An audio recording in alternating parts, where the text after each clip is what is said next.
Bom dia, pessoal. A gente está aqui hoje para a primeira aula de Direito Individual do Trabalho, tá? Vocês têm o conteúdo aí, né, para gente, para irem acompanhando a aula, tá? Vocês têm um material aí para vocês poderem ir acompanhando a aula. Então, vamos começar aqui com os primeiro tema aqui do direito individual do trabalho. A gente começa ali com salário e remuneração, tá? Então, vocês têm que saber fazer essa diferenciação entre salário e remuneração.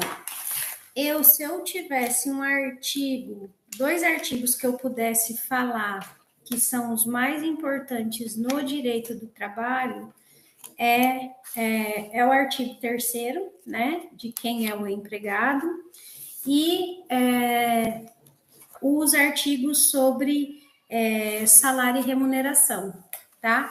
Por quê? Porque depois, principalmente na prática, se vocês não conseguirem ver essa diferenciação entre salário e remuneração, vocês vão ficar muito perdidos, porque tem coisa que integra e tem verbos que não integram, tá? Então, a remuneração está ali no artigo 457 da CLT, tá? O que compõe a remuneração é salário mais gorjeta. É isso que o artigo 457 vai estar falando, tá? O salário abrange todas as parcelas contraprestativas que o empregador paga ao empregado, tá? Então, a gente tem que estar vendo, principalmente, aquilo que ele paga com a habitualidade, que é isso que vai estar dando problema lá na frente, tá?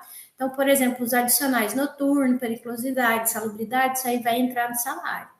O que tem a maioria das ações trabalhistas? Aquelas ações que pedem muito quando o empregador paga premiação, bonificação, alguma coisa nesse tipo, e ele paga frequentemente, assiduamente. E daí isso, numa reclamação trabalhista, pode vir a acabar integrando isso no salário. E daí vai fazer diferença no recolhimento do INSS, diferença no recolhimento do FGTS, diferença no 13º, nas férias mais um terço, tá? Então, por isso que é muito importante fazer essa diferença ali sobre remuneração e salário, tá? O salário, a gente tem ali várias características, tá? Vários caracteres do salário. O principal deles é o caráter alimentar, né? Porque se você está comendo, é porque alguém está trabalhando para você comer, né? Então, por isso, esse é o principal caráter dele, tá? Caráter alimentar, tá? Até por isso que salário não pode ser bloqueado, né? Via de regra, a não ser quando for para pensão alimentícia, né? Que também é caráter alimentar, então por isso que pode haver um bloqueio ali, tá? Mas é a única exceção, tá? Então, o caráter alimentar dele, o caráter forfetário, né? O que é esse forfetário? É que o resultado da empresa, né? Se ela deu lucro ou se ela não deu, não se vincula ao salário. Então, ela não deu lucro, ele tem que receber o salário do mesmo jeito. Isso é caráter forfetário. A indisponibilidade, né? Então, você não pode negociar com seu empregador que você vai trabalhar e não vai receber, tá? A irredutibilidade, né? Que é uma regra, é a regra geral, mas há algumas possibilidades aí, né, de terem redução do salário de forma provisória. A periodicidade, então você está recebendo salário ali sempre, né, todo mês. continuidade, né? Então, é sucessiva, enquanto vigorar a relação de emprego, vai estar recebendo, tá? Natureza composta, por quê? Porque sempre a gente recebe o salário e mais alguma coisa, né? O salário base e outros adicionais, gratificações, comissões, né? Então, a gente sempre recebe mais alguma coisa. Então, a natureza dele é de ser composta, de ser composto por mais de um elemento, tá? E o valor do salário é fixado mediante exercício de vontade unilateral ou bilateral, tá? Por isso que a gente chama ele de tendência, determinação heteronômica ou tendência heteronômica, tá? Pós-numeração também é outra característica, tá?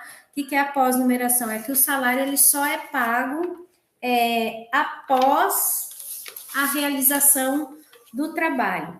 A essenciabilidade, né, que também é uma característica, por quê? Porque você precisa daquilo todo mês para estar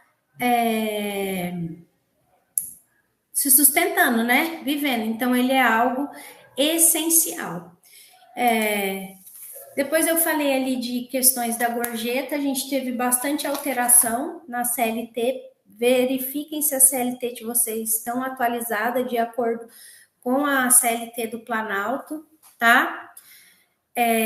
E coloquei também uma questão ali para vocês estarem vendo como que essa questão de remuneração e salário cai na prova da OAB, tá? Então, esse é o primeiro conteúdo.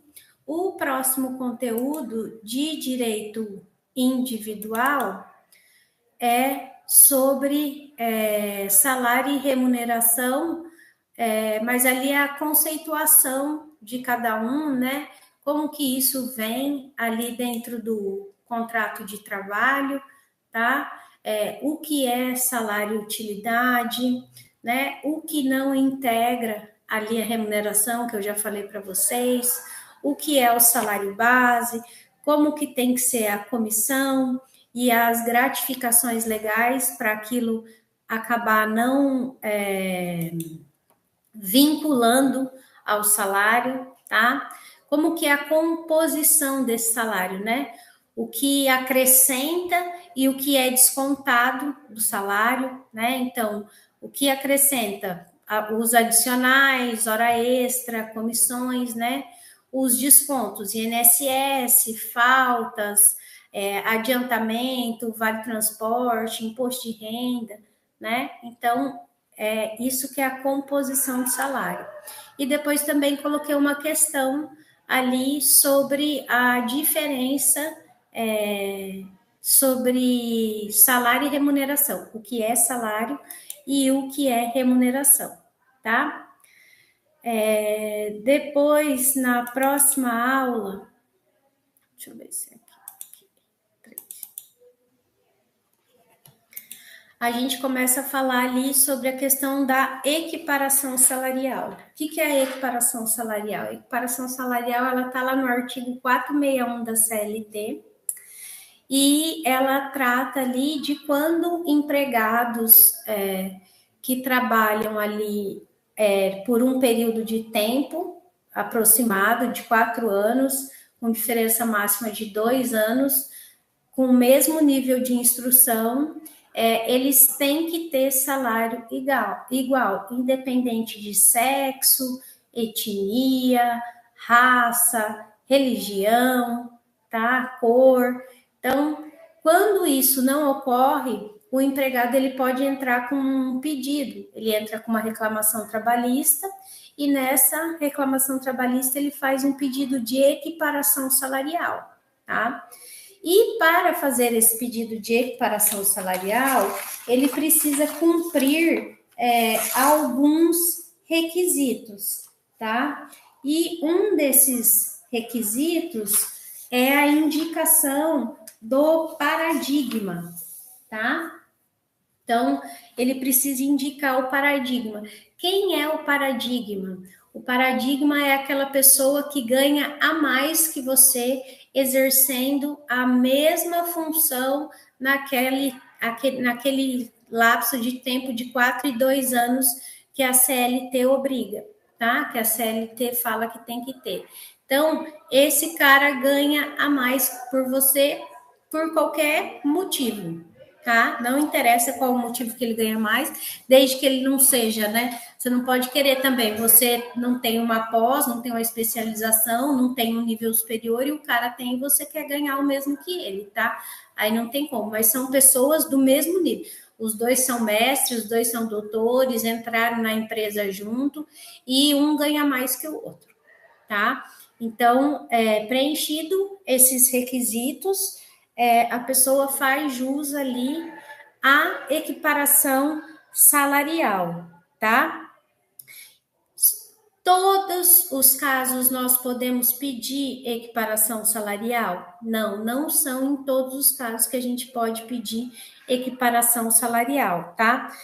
Uma delas é quando o empregador tiver pessoal organizado em quadro de carreira ou adotar por meio de norma interna ou de negociação coletiva plano de cargos e salários. Então, a empresa que tem planos de cargos e salários, o empregado realmente não consegue pedir equiparação salarial.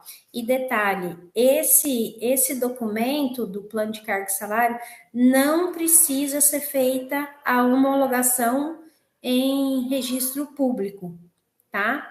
Então, essas promoções podem ser feitas por merecimento ou por antiguidade, tá? Outra exceção é que o trabalhador readaptado em outra função também não pode servir de paradigma, tá? Ou querer equiparação com um paradigma. Então, por exemplo, o cara é um engenheiro e está readaptado na função da secretaria. É lógico que ele vai ganhar mais, porque ele foi contratado como engenheiro, mas está na secretaria. Então, essa pessoa não pode ser utilizada como paradigma, tá? E vice-versa, né? Esse engenheiro tá ali e tem outra pessoa que ganha mais que ele, mas ele é readaptado, então não tem lógica, tá? Então, esses empregados, eles têm que ser contemporâneos no cargo ou na função. Não posso pegar paradigmas remotos. Tem tribunais que entendem que até quando a empresa tem duas filiais na mesma cidade, mas são empresas distintas, ele não aceita aquele paradigma, tá? Tem que ser a pessoa que realmente trabalha com ele naquela empresa, tá? Então, do paradigma é isso. Depois eu coloquei ali algumas questões do FGTS, que vai estar lá no artigo 7, inciso 3º da Constituição Federal.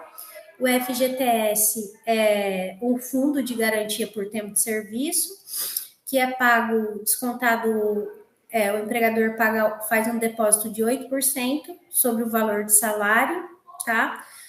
Coloquei no material ali, não vou ler todos aqui, quais são as possibilidades de quando ele pode ser sacado, né? Falecimento do trabalhador, financiamento de imóvel, alguns tipos de doença, né? Demissão sem justa causa, tá? Então, ali no material de vocês tem essas questões ali do FGTS. E depois eu coloquei duas questões para vocês lá de como isso acaba caindo na prova da OAB, tá? Eu vou encerrar aqui a primeira aula e depois eu volto com a segunda videoaula.